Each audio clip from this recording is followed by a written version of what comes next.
আসসালামু আলাইকুম। পৃথিবীর যে যেই প্রান্ত থেকে দেখছেন এবং শুনছেন সবাইকে শুভেচ্ছা জানাচ্ছি। আজকে সকালবেলা সামাজিক যোগাযোগ মাধ্যম খুলেই প্রথম স্ক্রল করে যেই জিনিসটি নজরে আসলো যে সেটি হচ্ছে দেখছি যে চট্টগ্রাম বিশ্ববিদ্যালয়ে একজন শিক্ষককে শারীরিকভাবে লাঞ্ছিত করা হচ্ছে, তাকে হেনস্থা করা হচ্ছে। বাংলাদেশের যারা অন্ততপক্ষে বিশ্ববিদ্যালয়গুলোতে পড়েছেন, পড়াশোনা করেছেন, আমি জানি না আপনারা অতীতে এই ধরনের কোনো ঘটনা ঘটেছেন কিনা, যে 5ই আগস্টের পর থেকে ধারাবাহিকভাবে যেইভাবে শিক্ষকদেরকে বিভিন্ন বিশ্ববিদ্যালয়ে লাঞ্ছিত করা হচ্ছে, বিভিন্ন স্কুল কলেজে লাঞ্ছিত করা হচ্ছে, এইরকম ঘটনা আমার জীবনের আমি দেখি নাই। এই জন্য বলি যে বাংলাদেশের ইতিহাসে ইনুসের মতো এত নিকৃষ্ট ফ্যাসিস্ট স্বৈরশাসক আমার জীবনে আর দেখি নাই। আপনারা দেখেছেন কিনা আমি জানি না, যে বাংলাদেশে এইভাবে শিক্ষককে লাঞ্ছিত করা, অপমানিত করা, শিক্ষকরা শ্রদ্ধেজন, সবার শ্রদ্ধেয় ব্যক্তি শিক্ষক, তার কাছে কোনো দল নাই, সে সব দলের ছাত্র ছাত্রীদেরকেই পড়ায়, এটা তার পেশা। আজকে সেই শিক্ষকদেরকে লাঞ্ছিত করছে ইনুস। আজকে এই লাঞ্ছনা, শিক্ষকদেরকে লাঞ্ছনার আজকে নেতৃত্ব দিচ্ছে। আর ইনুস হচ্ছে সবচেয়ে বড় ফ্যাসিস্ট স্বৈরশাসক। আর ইনুসের দোসর হচ্ছে এই ওয়াকারুজ্জামানের এই সেনাবাহিনী বিভিন্ন অভিযানে, ডেভিলহান্ড অভিযানে ছাত্রলীগের নেতাকর্মীদেরকে, আওয়ামী লীগের নেতাকর্মীদেরকে ধরে ধরে জেলে নেয়, পিঠায়, জেলের ভিতর অত্যাচার করে, নির্যাতন করে, তাদেরকে দেখলেই পিঠায়। গোপালগঞ্জে নিরীহ সেনাবাহিনী গোপালগঞ্জে নিরীহ মানুষকে গুলি করে হত্যা করেছে। অথচ এইভাবে শিক্ষকদেরকে লাঞ্ছিত করছে, শিক্ষকদের উপর অত্যাচার করছে, শিক্ষকদেরকে শারীরিকভাবে লাঞ্ছিত করছে।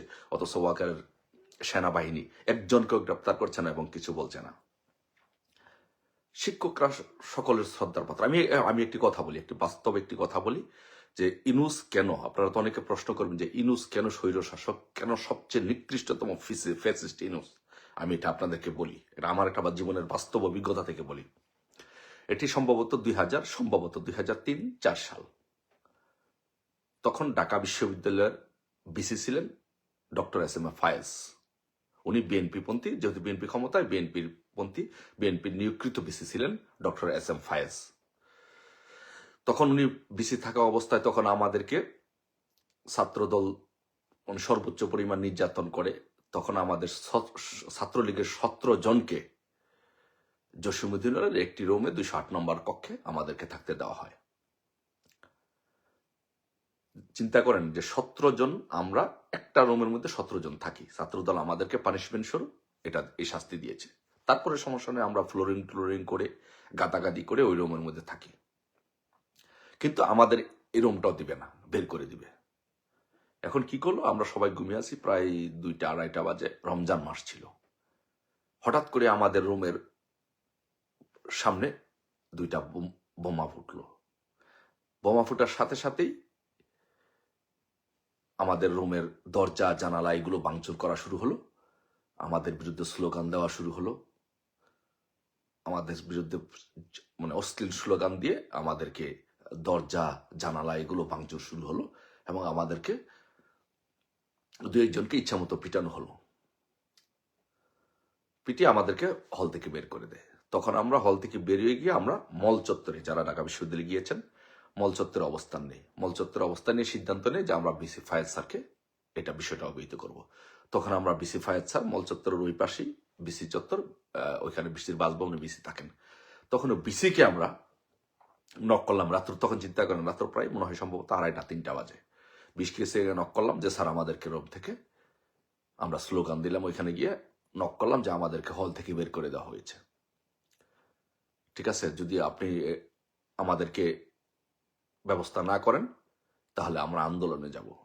তখন রাত্র বাজে 2:30-3টা। ওই সময় চিন্তা করেন, ওই সময় বিসি ফায়েজ স্যার উঠে আসলো জসীমউদ্দিন হলে, এসে ছাত্র দলের সাথে নেগোজিয়েশন করলো।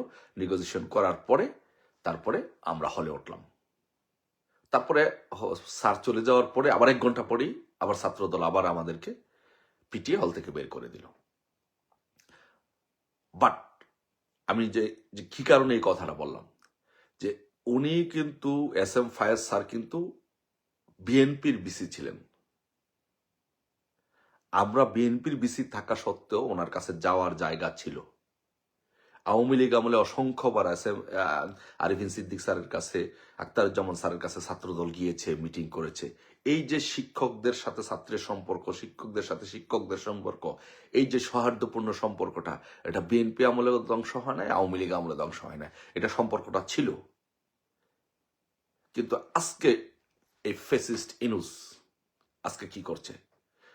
এই ফেসিস্ট ইনুস বাংলাদেশের মধ্যে শিক্ষকদের মধ্যে বিভাজন সৃষ্টি করছে, ছাত্রদের মধ্যে স্থায়ী যুদ্ধ তৈরির পরিস্থিতি সৃষ্টি করছে, সমাজের মধ্যে রাজনৈতিক দলগুলোর মধ্যে বিভাজন সৃষ্টি করছে। মানে বাংলাদেশকে একটা মানে প্রপার একটা স্বৈর শাসনের দেশে একটা গৃহযুদ্ধের দিকে এই ইনুস নিয়ে গিয়েছে। আগামী 100 বছর পর্যন্ত এই দ্বন্দ্ব, এই সংঘাত এই ইনুসের এই কারণে থাকবে। তাই আমি বলবো যে ইনুস, আপনার মতো এই বাংলাদেশে আপনার মতো এরকম ফেসিস্ট স্বৈরশাসক, নিম্ন মানের ফেসিস্ট স্বৈরশাসক এই বাংলাদেশে আর কেউ জন্মগ্রহণ করেনি। এবং ওয়াকারুজ্জামান হচ্ছে এই ফেসিস্ট ইনুস এবং স্বৈরশাসকের 1 নম্বর দোসর হচ্ছে ওয়াকারুজ্জামান। ইনুস এবং ওয়াকারুজ্জামান এই দুইজনেরই বাংলার মাটিতে একদিন বিচার হবে, তাদের এই স্বৈর শাসন কায়েমের জন্য, বাংলাদেশটাকে ধ্বংস করার জন্য। ধন্যবাদ সবাইকে। আশা করি বাংলাদেশের থেকে এই পরিস্থিতি উত্তরণ ঘটবে। শিক্ষকদের উপর এই হামলার তীব্র নিন্দা জানাচ্ছি, প্রতিবাদ জানাচ্ছি। শিক্ষকরা সমাজের পথ দেখায়, তাই তাদের উপরে এই হামলা আমরা কোনোদিনই মেনে নেব না।